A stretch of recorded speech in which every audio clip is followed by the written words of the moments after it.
Cuki Alarcon was late to work on the night that his roommate disappeared, which is why he's still around to tell what happened. Outsiders called them all homosexuals, but the sex workers, some who lived as women all the time, others who dressed as women primarily on the job, called each other crazies. As Alarcon reached the opposite corner, he could see his friends were still there. He hesitated for a minute before crossing the street, and that's when he realized the locos were not alone. 4 tall men in ski masks were throwing them in the back of a green truck, clubbing them with the butts of their guns. This was the beginning of the civil war that consumed El Salvador until 1992. The United Nations, NGOs, journalists, and scholars have sought to uncover what happened to many of the more than 75,000 who were killed or disappeared during the conflict, but no one has ever investigated what happened to Alarcon's friends. There was his roommate Christy, whom he remembers as a gentle 26-year-old who would bring him gifts of coats or shoes from trips she'd frequently take to Guatemala or Mexico. Another was Veronica from San Bartolo near the Honduran border, who was so pretty that her clients would sometimes insist on having their pictures taken with her. Carolina was so well put together that she'd sometimes get into trouble. She looked all woman, Alarcon said, and her clients would get violent when they discovered she was trans as she undressed. Alarcon is one of the only witnesses to their disappearances who is still alive, but the story of that night is well remembered. It's been passed down from generation to generation of trans sex workers in the country's capital. It's been retold so many times, it can sometimes be hard to separate fact from legend, passed down in the same way many families retell the haunting mysteries that still linger from the war. Alarcon hid from the men rounding up his friends that night by throwing himself to the ground in a small garden. He tried to slink away after watching the men pile his friends into the truck, but more armed men were patrolling the surrounding streets.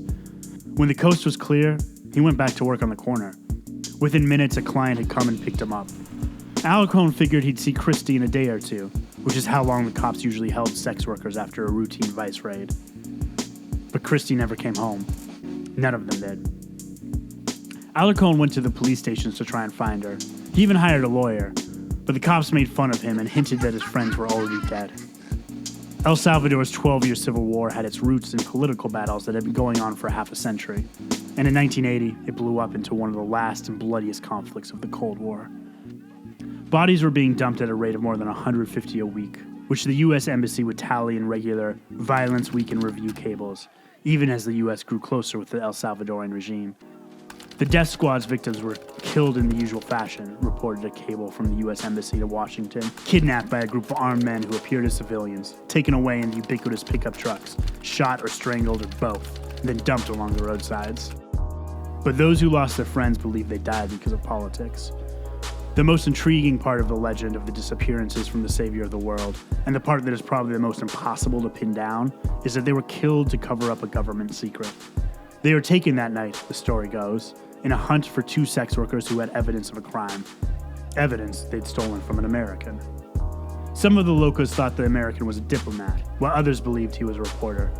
No one really knew why he was in the country, but they all knew what he looked like. He was a big spender who always tried 2 at a time. The 2 he picked up shortly before the raid stole his briefcase. Inside were some cameras that the locals believed had been used to photograph some kind of government crime. All of this might be easily shrugged off as the kind of conspiracy theory that proliferates in wartime, except several sources said they'd heard it from people directly involved. Cuki Alarcon said the American came to his bar offering a reward to get his cameras back. Another sex worker, who asked not to be named, said she'd been warned that a hunt for the thieves was underway by a sergeant in the National Guard who was a regular client. Several told us that one of the thieves had a wife, a cisgender woman named Sonia who lived in San Salvador for at least another 30 years, and would sometimes talk about how the authorities eventually dug the briefcase out of her patio with the cameras still inside. Everyone believes both thieves escaped, but there are a lot of different stories about what happened to the ones who disappeared beneath the savior of the world. They were tortured by having their fingernails pulled out and their breasts shorn off. Or they were dragged to death by horses at the infantry barracks. They were dumped in a hole on the road to the notorious Mariana prison. The men said to have taken the locals away wore no uniforms, so there's no way to be sure which force had taken them. El Salvador is filled with stories like these.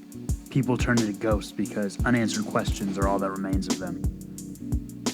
And this story particularly hangs over the trans sex workers still trying to survive in San Salvador, where gang violence and random hate crimes have claimed at least as many lives as the war once did.